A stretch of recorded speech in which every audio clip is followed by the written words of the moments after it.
Okay, so I'm just done watching Justice League. Crazy. It really doesn't feel like 4 hours. Although I do sense the time passing, it's very engaging all the way through. And again, it's hard to put it in words considering how long it is.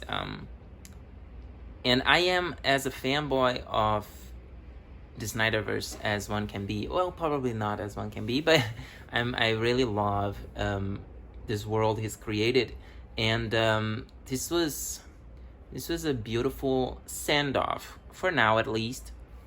And it really is just so rewarding. I can't believe it actually happened. It's hard to put it in words. Anyway, I'm very happy, and this was an amazing experience, and I really hope to watch again and again and again. And it fits. It's a different beast than Man of Steel and Batman v Superman. Interesting. I think I will get to love even more as times go by, since all those other movies happened the same thing. I did like BVS the first time, but I grew to love it over time. Man of Steel, I was meh on it first time, then I grew to love it over time. And I already love this movie, but I don't love it as much as those past two. But mostly because in my what I love most about the Snyderverse up until this point was how restrained it is and how it took everything from a human perspective. That's out of the water, actually. That's completely thrown out. Man of Steel saw Superman and the alienness as such and kept it at a human perspective until the third act, where everything was explosive, but even then it was enjoyable. And Batman v Superman doubled down on the human perspective, because then we brought Batman and we brought non-supernatural again up until the third act with Diana and Doomsday, although it was again very well handled in my opinion. But in Justice League, there is no such thing as human perspective, because we jump to the epic, and that's what I guess I have to get used to before I adore this movie, because I'm still seeing it by the perspective of the previous two, when it actually the way the Snyder approached this was very much like an epic, like 300 and Watchmen, because the supernatural is natural here, and I was very used to the supernatural being otherworldly before this point. But other than that, it was amazing to know this character, to spend time with them. The story is great. I was personally emotional, but mostly because I'm such a fan and I get emotional through the weirdest stuff. Sometimes things that's supposed to be emotional, I'm okay watching, and things that are not supposed to be emotional, and I'm like, what? But this was amazing. This was very rewarding, and I really like the villains here. Although they are separate from there was always a human tangibleness to the villains up until this point. These villains are like evil, but although it's become unfashionable to have villains that are purely evil. It's so refreshing here. I actually really like the idea. I love that Steppenwolf is not evil. He's actually just trying to do his job to get somewhere. And I love that dimension to him. That was amazing. He's one of my favorite villains, and I wish we could explore more of him and his history. But when we jump to Apocalypse, when we jump to Darkseid and to Desaad, we get to a point where there is no 3 dimensions. It's just pure evil. And what I actually find refreshing in that is that ticks something, that actually shows it to the heroes that this is of utmost importance, because this person is not interested in humanity, in values.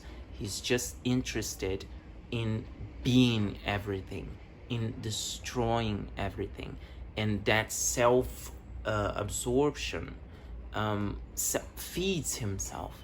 So he is at all times feeling I'm putting myself in the head of Darkseid, although we see very few of him, but he sees at all times that need for him to be everything, and he's so powerful, he's so dangerous, and that gives us agency. I actually really like that, surprisingly so. I did not expect to like a villain that was evil just for being evil, but in this world of, oh, let's give villains their point of view, let's see the Jokers, let's see the Thanos.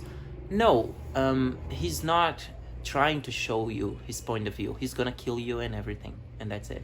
And that sends a very urgency message that I like. In the very end, we have that teaser of the apocalypse world. To be honest with you, I was very glad to see the Joker and Batman and that team dynamic that was teased there. Mira was a bit, well, it's Amber Heard, so but at the same time, I think it was written for her a little bit one-dimensional, and it felt what Injustice always felt to me. Injustice feels like a fan fiction. I do not enjoy it. I understand it. It's interesting, but I do not. It doesn't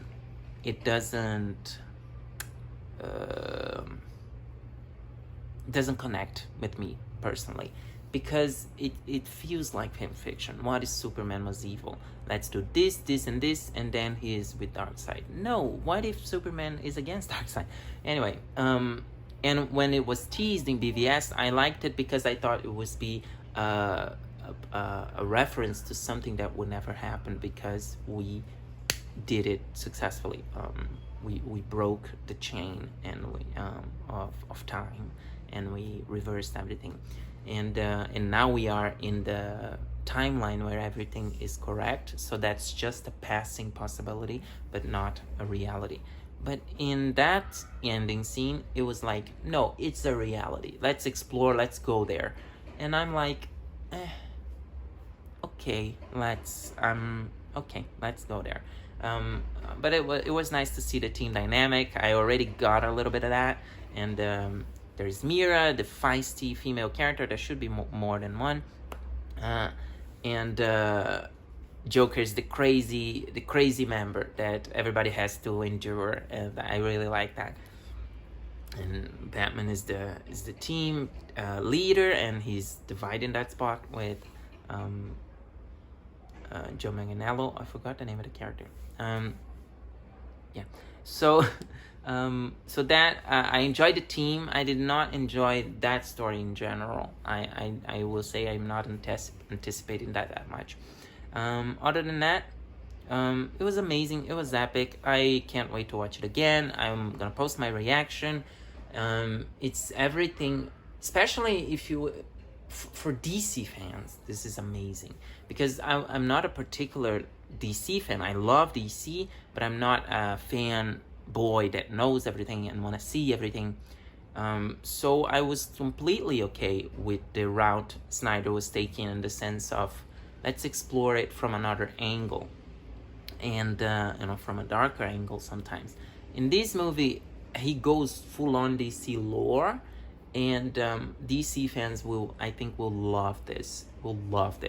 And Snyder is a master of visual, and he's a master of visual effects. He's a master director. He's a master photographer, and it's just great to watch it unfold in front of us. Can't wait to watch it again. I couldn't be happier, and I hope this is a huge success. I hope fans appreciate it, and and I hope it maybe leads somewhere. I honestly don't need it. I think I got everything I wanted here, and I would like to see Snyder explore. I want a Snyder Amazon's movie, because the little glimpses he showed of the mascara with that 300 sensibility, I would love that. One adventure in the mascara, one attack, what happened, and I would be glad. Wonder Woman was amazing. I mean, I really want her to be the beast she can be, and she's always a little bit short of that. And I think an Amazon and Wonder Woman movie with Snyder's sensibility would give us that. About the critics thing, by the way, it's interesting that the critics kind of jumped on Snyder's side. I will say there are things here that are not traditionally Snyder. There's a certain constant humor. It's a little bit awkward sometimes. It still feel a little bit put in, studio notes. Let's put a little bit more jokes, so they are there, and most of them don't need to be there. And I think the consistency would be a little more from BVS, Man of Steel to here, without a little bit of the jokes. Some of them were off place, but nothing near the Whedon version.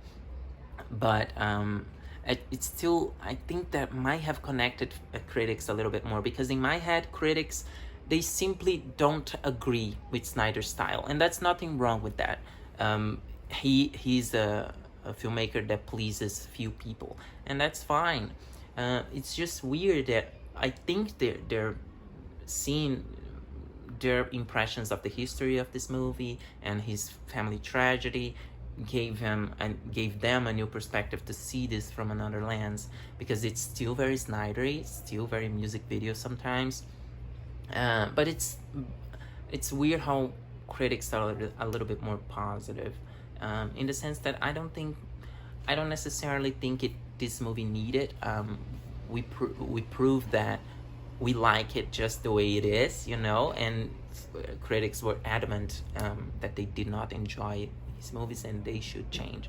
And I think it might have been that they changed a little bit and they liked it, or that